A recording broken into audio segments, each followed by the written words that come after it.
નમસ્કાર દર્શક મિત્રો, ચક્રવાત ન્યૂઝ ગુજરાતીમાં આપનું હાર્દિક સ્વાગત છે। હાલમાં જ આમ આદમી પાર્ટીના રાજુભાઈ કરપડાએ આજે સવારે જ રાજીનામું આપેલું છે, તો એ સંદર્ભમાં આપણે અત્યારે ચર્ચા કરવા માટે ઉપસ્થિત થયા છીએ અને મારી સાથે હાજર છે જિગ્નેશભાઈ કાલાવાડિયા। હવે આમ આદમી પાર્ટીની અંદર આ પહેલું રાજીનામું નથી, આવા અવારનવાર રાજીનામાઓ પડતા રહે છે અને કોઈને કોઈ કારણ પાર્ટી દ્વારા દર્શાવવામાં આવે છે, પણ આની પાછળનું ઠોસ કયું કારણ હોઈ શકે કે નેતાઓ પાર્ટીને છોડીને જતા રહે છે?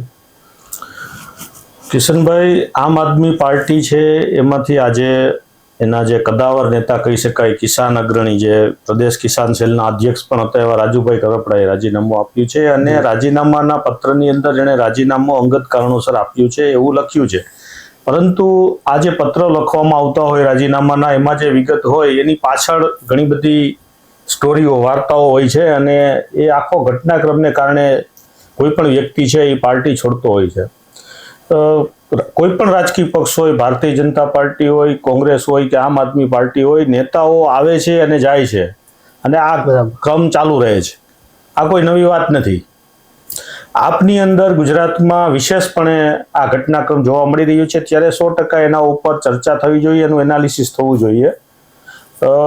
આમ આદમી પાર્ટી છે એમાં જે નેતાઓ આવે છે એની બહારની જે સાફ સુથરી છબી છે અને એની જે ભ્રષ્ટાચાર સામેની જે આમ આદમીની, સામાન્ય માણસની વાત છે, એ વાતની, એ વિચારધારાને લઈને લોકો આમ આદમી પાર્ટી સાથે જોડાતા હોય છે, પરંતુ પાર્ટી સાથે જોડાય ત્યારબાદ એને ખબર પડે છે કે આ તો ભાજપ અને કોંગ્રેસ જેવી જ એક અલગ આ જ પ્રકારની એક પાર્ટી છે, એનાથી કોઈ અલગ નથી। બરાબર, Modi private limited, Rahul private limited અને આ કેજરીવાલ પ્રાઇવેટ લિમિટેડ છે। આ પાર્ટીઓ લોકતંત્રની મોટી મોટી વાતો કરતી હોય છે, પરંતુ પાર્ટીની અંદર આંતરિક લોકતંત્ર જેવું કશું હોતું નથી। આમ આદમી પાર્ટીની સ્થાપના 2012માં થઈ। એ પહેલાની જે વાત છે એનાથી સૌ દર્શક મિત્રો વાકેફ હશે કે એ વખતની પ્રવર્તમાન મનમોહનસિંહની કોંગ્રેસની સરકાર હતી કેન્દ્રમાં અને એની સામે એક જન લોકપાલ આંદોલન ઊભું થયું હતું। અન્ના હજારેના નેતૃત્વમાં અરવિંદ કેજરીવાલ, કિરણ બેદી, સ્વામી અગ્નિવેશ, આ પ્રકારના જે સમાજ સેવકો હતા, જે મૂવમેન્ટ સાથે જોડાયેલા લોકો હતા, એ બધા એકત્રિત થઈ અને આ જનલોકપાલ આંદોલન કર્યું હતું અને એ વખતે તો એવો માહોલ ઊભો થઈ ગયો હતો કે જાણે હમણાં જ ભ્રષ્ટાચાર સામે કોઈ મોટી લડાઈ લડવાની છે અને આ મનમોહનસિંહની સરકાર જતી રહેશે એટલે દેશમાંથી ભ્રષ્ટાચાર નાબૂદ થઈ જશે। અને આ જે આખી મૂવમેન્ટ ઊભી થઈ હતી, આજે જનલોકપાલ કે અન્ના હજારેનું આંદોલન, એ આંદોલનના પરિપાક રૂપે એની જે આંદોલનની સમગ્ર ઘટનાક્રમ હતો એમાંથી ને આમ આદમી પાર્ટીનો જન્મ થયો 2012માં। બરાબર છે। હવે એ જે આંદોલન હતું એ કોઈ ભ્રષ્ટાચાર મિટાવવા માટેનું આંદોલન નહોતું, એ સત્તામાં આવવા માટેનું આંદોલન હતું અને એ આંદોલન છે એ રાષ્ટ્રીય સ્વયંસેવક સંઘ પ્રેરિત હતું અને એનો ઉદ્દેશ્ય એવો હતો કે મનમોહનસિંહની સરકાર છે એને ભ્રષ્ટ સરકાર તરીકે આપણે લોકોની સમક્ષ ચિતરી દઈએ, જેથી કરીને 2014નું જે ઇલેક્શન લોકસભાનું આવી રહ્યું છે એની અંદર કોંગ્રેસને હરાવી અને ભારતીય જનતા પાર્ટીને એની અંદર એનો સમાવેશ કરી શકાય। પરંતુ એ વખતે સાથે સાથે ભારતીય જનતા પાર્ટીને વધારે મદદ મળી રહે, આ હું બહુ જાણી જોઈને કહી રહ્યો છું કારણ કે હું પણ એ આંદોલનનો ક્યારેક હિસ્સો હતો। એના માટે થઈ અને એક ભારતીય જનતા પાર્ટીની સાથે જ એક એવો રાજકીય પક્ષ ઊભો કરવામાં આવ્યો, એનું નામ આમ આદમી પાર્ટી, કે જેને કેટલાક લોકો, રાજકીય વિશ્લેષકો ભાજપની બી ટીમ પણ કહે છે। ભાજપની બી ટીમ કહે છે એની પાછળનું એકમાત્ર કારણ એ છે કે ભારતીય જનતા પાર્ટીની પાછળ પણ આરએસએસ છે અને આમ આદમી પાર્ટીની જે આંદોલનમાંથી આવી આંદોલનની પાછળ પણ આરએસએસ હતું। આ ઠોસ હકીકત છે। એટલે આમ આદમી પાર્ટીનો જે રીતે જન્મ થયો એ પછી ગુજરાતની અંદર એની શરૂઆત થઈ 2012માં, ત્યારે ખૂબ સારા કહી શકાય એવા અગ્રણીઓ પાર્ટી સાથે જોડાયા હતા, જેમાં સુખદેવ પટેલ છે, અનિરુદ્ધસિંહ છે, કિશોરભાઈ દેસાઈ છે, કનુભાઈ કલસરિયા છે, કે જે જાહેર જીવનમાં એક વિચારધારાને લઈને કામ કરતા લોકો હતા। પરંતુ મેં કીધું એમાં કેજરીવાલ પ્રાઇવેટ લિમિટેડ કંપની છે, એમાં લાંબો સમય એની વિચારધારા સાથે કે એની જે કાંઈ જે વિચારોથી એ લોકો પાર્ટીમાં આવ્યા હતા એવું એને પાર્ટીની અંદર જોવા ન મળતા એ લોકોએ પાર્ટીમાંથી રાજીનામું આપ્યું. આ શરૂઆતી દોરની વાત છે. અને એ સાથે જે 300 જેટલા ફાઉન્ડર મેમ્બર હતા પાર્ટીના, કે જેમણે એ 300 લોકોએ ભેગા થઈને ચૂંટણી પંચની અંદર આ પાર્ટી બનાવવા માટે થઈ અને સોગંદનામાઓ કર્યા હતા. એ 300 ફાઉન્ડર મેમ્બરમાંથી અત્યારે કેટલા ફાઉન્ડર મેમ્બર પાર્ટી સાથે જોડાયેલા છે? આ બહુ અગત્યનો પ્રશ્ન છે, જે આમ આદમી પાર્ટીના ગુજરાતના નેતાઓએ પણ આ પ્રશ્નનો જવાબ આપવો જોઈએ. ગુજરાતમાંથી જે ફાઉન્ડર મેમ્બર હતા, જે 10 લોકોની પસંદગી કરવામાં આવી હતી, એમાંથી 7 લોકો છે એ ફાઉન્ડર મેમ્બર તરીકે કોન્સ્ટિટ્યુશન ક્લબમાં જ્યારે પાર્ટીની સ્થાપના માટેની મિટિંગ હતી એમાં 7 લોકો ગુજરાતના મોજૂદ હતા. એ 7 લોકોમાંથી અત્યારે કેટલા લોકો આમ આદમી પાર્ટી સાથે છે? એક પણ નહીં. આની પાછળનું કારણ શું છે? આની પાછળનું કારણ સ્પષ્ટ છે કે આમ આદમી પાર્ટી પણ ભાજપ અને કોંગ્રેસ જેવી જ એક રાજકીય પક્ષ છે જેને સત્તા સિવાયની કોઈ બાબતો સાથે લાગતું વળગતું નથી. લોકોની સુખાકારી અને મોટા મોટા ભાષણો એ વિરોધ પક્ષમાં હોય એટલે આપી શકાય, એમાં કઈ અઘરું નથી. પરંતુ એનું આંતરિક રાજકારણ છે ને એ એની અંદર કેટલી લોકતાંત્રિક વ્યવસ્થાઓ છે ને એ પાર્ટીનું સ્વરૂપ નક્કી કરે છે. તો જેવી રીતે કોંગ્રેસની અંદર કોઈ આંતરિક લોકતંત્ર જેવી ચીજ નથી, જેવી રીતે ભારતીય જનતા પાર્ટીમાં કોઈ આંતરિક લોકતંત્ર જેવી ચીજ નથી, ઉપરથી જે નક્કી થાય હાઈકમાન્ડ નક્કી કરે એ બધા ફોલો કરવાનું, એવું જ આમ આદમી પાર્ટીમાં છે. એટલે જે સારા વિચારથી જે કંઈક જનહિતની બાબતને લઈને આમ આદમી પાર્ટીમાં જોડાતા હોય છે એવા વ્યક્તિઓ નિરાશ થઈ અને પાર્ટીમાંથી ને બહાર નીકળી જતા હોય છે. બીજા એવા અનુભવો પણ થાય છે. બરાબર. જો પાર્ટી કિશનભાઈ, કોઈ પણ પક્ષમાં જે નેતા હોય ને એનો દુશ્મન છે એ બીજા પક્ષનો નેતા ન હોય, એની પાર્ટીનો આંતરિક જે એને અંદરના લોકો છે એ જ એની સાથે એનું ખરાબ કરવા માટે, એને પાડી દેવા માટે, એનું રાજકીય કેરિયર પતાવી દેવા માટે થઈ અને કામ કરતા હોય છે. તો આ જ આંતરિક રાજકારણનો રાજુભાઈ કરપડા પણ ભોગ બન્યા છે. આ પેલા ઘણા બધા લોકો આ જ રીતે પાર્ટી સાથે જોડાયા અને છૂટી ગયા. નવી વાત નથી. 2012 થી આ સિલસિલો ચાલે છે. જે લોકો કેટલાક ભાવુક લોકો હોય છે, લાગણીશીલ લોકો હોય છે, એવી અપેક્ષાઓ સાથે કામ કરતા હોય છે કે ભાજપને હટાવીને આપને આપણે સત્તામાં બેસાડી દેશું તો મોટું પરિવર્તન થઈ જશે, પણ આવું શક્ય નથી. બધા દરેક રાજકીય પક્ષમાં 19-20 જેટલું જ અંતર છે, જાજુ કોઈ ફરક નથી. આ એક તમે ભૂતને કાઢીને પલિતને બેસાડો એના જેવી આખી આ વાત છે. એટલે આમાં કોઈ નવી વાત નથી કિશનભાઈ. પાર્ટીની અંદર લોકતાંત્રિક વ્યવસ્થાઓ નથી. દિલ્હીથી આદેશો થાય છે. એક કોર્પોરેટ કંપનીની જેમ પાર્ટીઓ ચલાવવામાં આવે છે. દિલ્હીથી લોકો આવે છે, ઓબ્ઝર્વર આવે છે, અહીંના લોકોને એ કહે છે કે તમારે આમ કરવાનું, તેમ કરવાનું, આવું કરો, તેમ કરો, એમ કરીને એની એનર્જી છે એ વેસ્ટ કરવામાં આવે છે. હકીકતની અંદર ખરેખર તો જો આંતરિક લોકતંત્ર હોય તો અહીંના લોકોએ આ પાર્ટીની વ્યવસ્થાઓ સંભાળવી જોઈએ. અહીંના જે પ્રમુખ છે ઈસુદાન ગઢવી અને એની ટીમ એને આખી વ્યવસ્થાનું સંચાલન કરવું જોઈએ. બહારના લોકોએ આવીને લોકોને, કાર્યકર્તાઓને પ્રેરિત કરવાની કે એના પાસેથી કામ લેવાની કોર્પોરેટ કંપની જેમ ટાસ્ક બેઝ કે તમારે આટલું તો આટલા દિવસમાં કરી જ નાખવાનું, આવું ક્યાંય પાર્ટીઓમાં હોય નહીં. અને પાર્ટીનો કહેવાય તો કંપનીઓ છે બધી. હાલમાં જ પંજાબથી એક ટીમ આખી આવેલી છે રાજકોટની અંદર. આ પહેલેથી 2012 થી આ આખી કોર્પોરેટ કંપનીની જેમ જ આમ આદમી પાર્ટીનું સંચાલન થાય છે. એમાં પગાર પણ આપવામાં આવે છે. આપણા એક મિત્ર છે એ સોશિયલ મીડિયામાં અવારનવાર પગારદાર ગેંગ એવો શબ્દ ઉપયોગ કરે છે. તો એ કઈ ખોટી વાત નથી. આની અંદર દરેક લોકોના નિશ્ચિત પગાર ધોરણ હોય છે અને એ પ્રમાણે એ લોકો, પણ આ પૈસા આવે છે ક્યાંથી? આ તમારા મારા જેવા લોકો છે એ જ પૈસા આપે છે. બરાબર છે. પણ એનું જે પરિણામ મળવું જોઈએ લોકોને, એ મળતું નથી. જે લોકોના મુદ્દા છે, જે ખરેખર લોકોને પજવી રહેલી સમસ્યાઓ છે, તકલીફો છે, એના ઉપર પરિણામલક્ષી કામગીરી કરવાને બદલે પાર્ટીઓ આંતરિક મતભેદો અને આંતરિક ઝઘડાઓની અંદર જ એટલા બધા ગુલતાન થઈ જાય છે કે જે એનું જે ખરેખર અર્થમાં જે એનો એમ હોય છે, જે એનો હેતુ હોય છે, એ હેતુ જે સિદ્ધ કરી શકતા નથી. હવે રાજુભાઈ કરપડાના રાજીનામા પછી આપના તમામ મોટા નેતાઓએ વિડીયો દ્વારા સંદેશ આપ્યો કે ભાઈ જેલમાં ગયા પછી બીજેપી દ્વારા એન કેન પ્રકારે રાજુભાઈને પ્રતાડિત કરવામાં આવ્યા છે અને એના કારણવશ રાજુભાઈએ રાજીનામું ધર્યું છે. તો એ વાત સાથે તમે કેટલા સહેમત છો? કિશનભાઈ, કોઈ પણ રાજકીય પક્ષ હોય, કોઈ પણ સત્તાધારી પક્ષ હોય, એ પોતાની સત્તા ટકાવી રાખવા માટે સામ દામ દંડ ભેદની નીતિ અખત્યાર કરતા હોય ને એને જ રાજકારણ કહેવાય. બરાબર છે. અહીંયા કોઈ સંતો નથી. બરાબર છે કે જે બધા સુચારુ પદ્ધતિથી બધી સારી રીતે લોકોને વિચારધારાથી પ્રેરિત કરી અને પોતાનું શાસન ટકાવી રાખે, એવું ક્યાંય છે નહીં. બધા સામ દામ દંડ ભેદની નીતિથી કામ કરતા હોય છે અને એ નીતિથી ભાજપ પણ કામ કરી રહ્યો છે.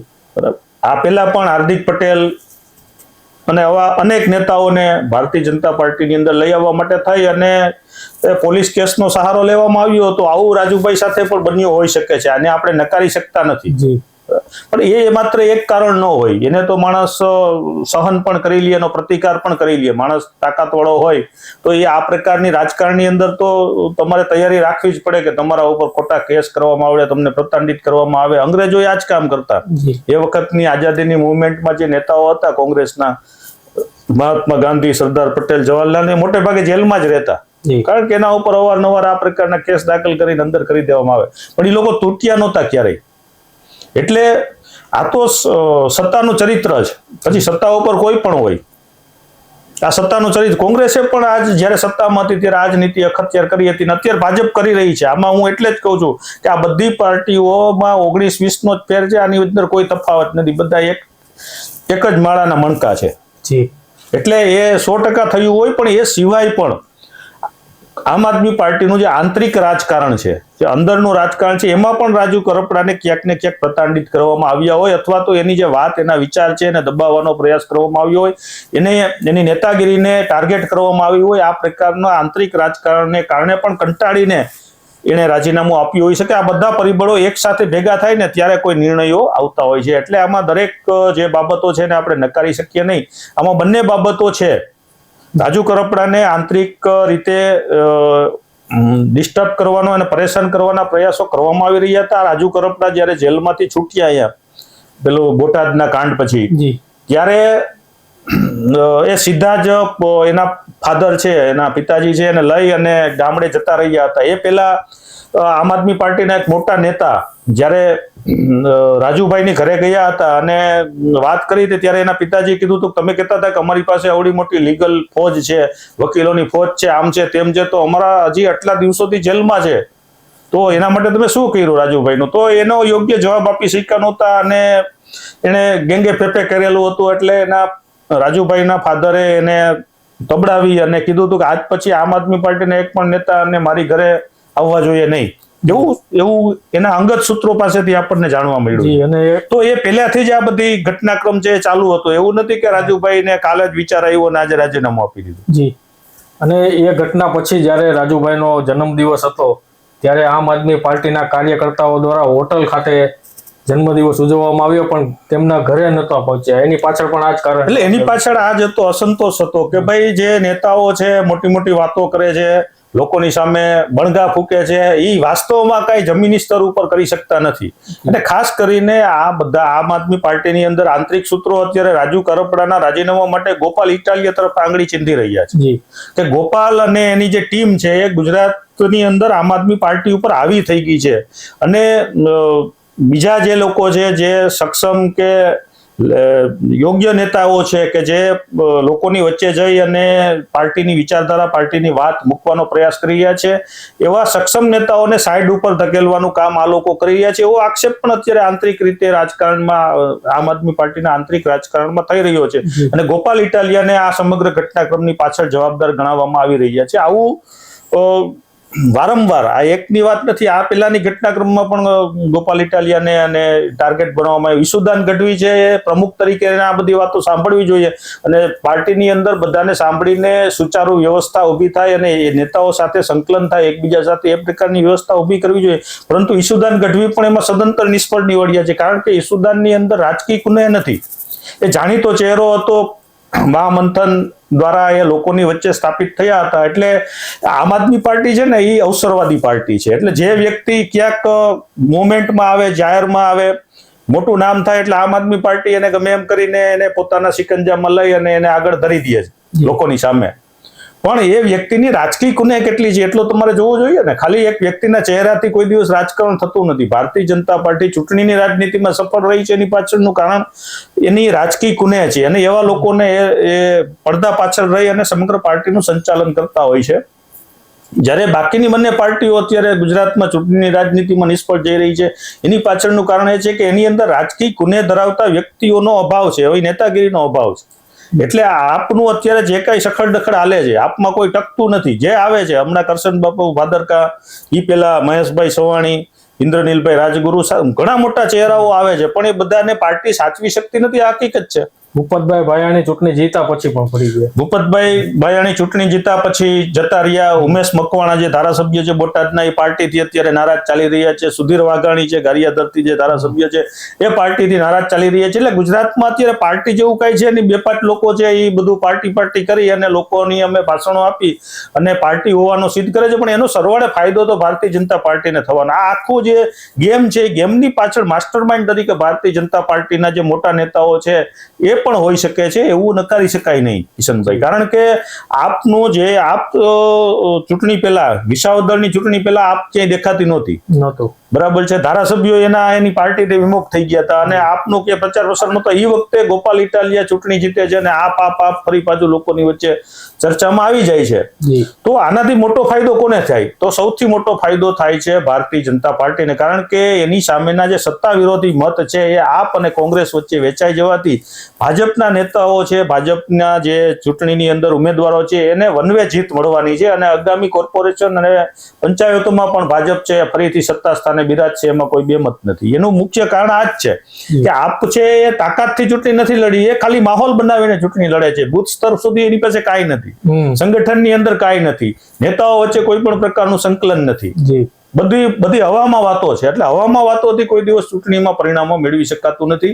અને જે યુવાનો છે એ લાગણીવશ આમ આદમી પાર્ટી તરફ પ્રેરિત થતા હોય છે અને એમાં જોડાતા હોય છે. એ પણ થોડા સમયમાં પાછા પીછેહટ કરી જતા હોય છે. એમાં એક વધુ નામ આજે ઉમેરાયું છે, રાજુભાઈ કરપડા. જી, આમ આદમી પાર્ટીના કાર્યકર્તાઓની પણ અવારનવાર એવી ફરિયાદ હોય છે કે ઉપરથી કોઈ જાતનું સંગઠિત માળખું નથી. એ લોકોને સાંભળવામાં નથી આવતા, એ લોકોને સમયે દોરવણી કરવામાં નથી આવતી. તો એ બાબતે પણ આપ આપનું ધ્યાન દો.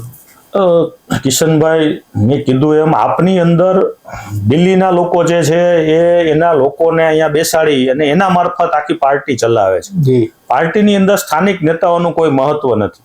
અને જે સ્થાનિક નેતાઓ મજબૂત છે, જે પોતાની તાકાત ઉપર એને પોતાનું ચોકઠું ગોઠવી લીધું છે, પોતાના માણસોને આગળ કરવાનો પ્રયાસ કરે છે.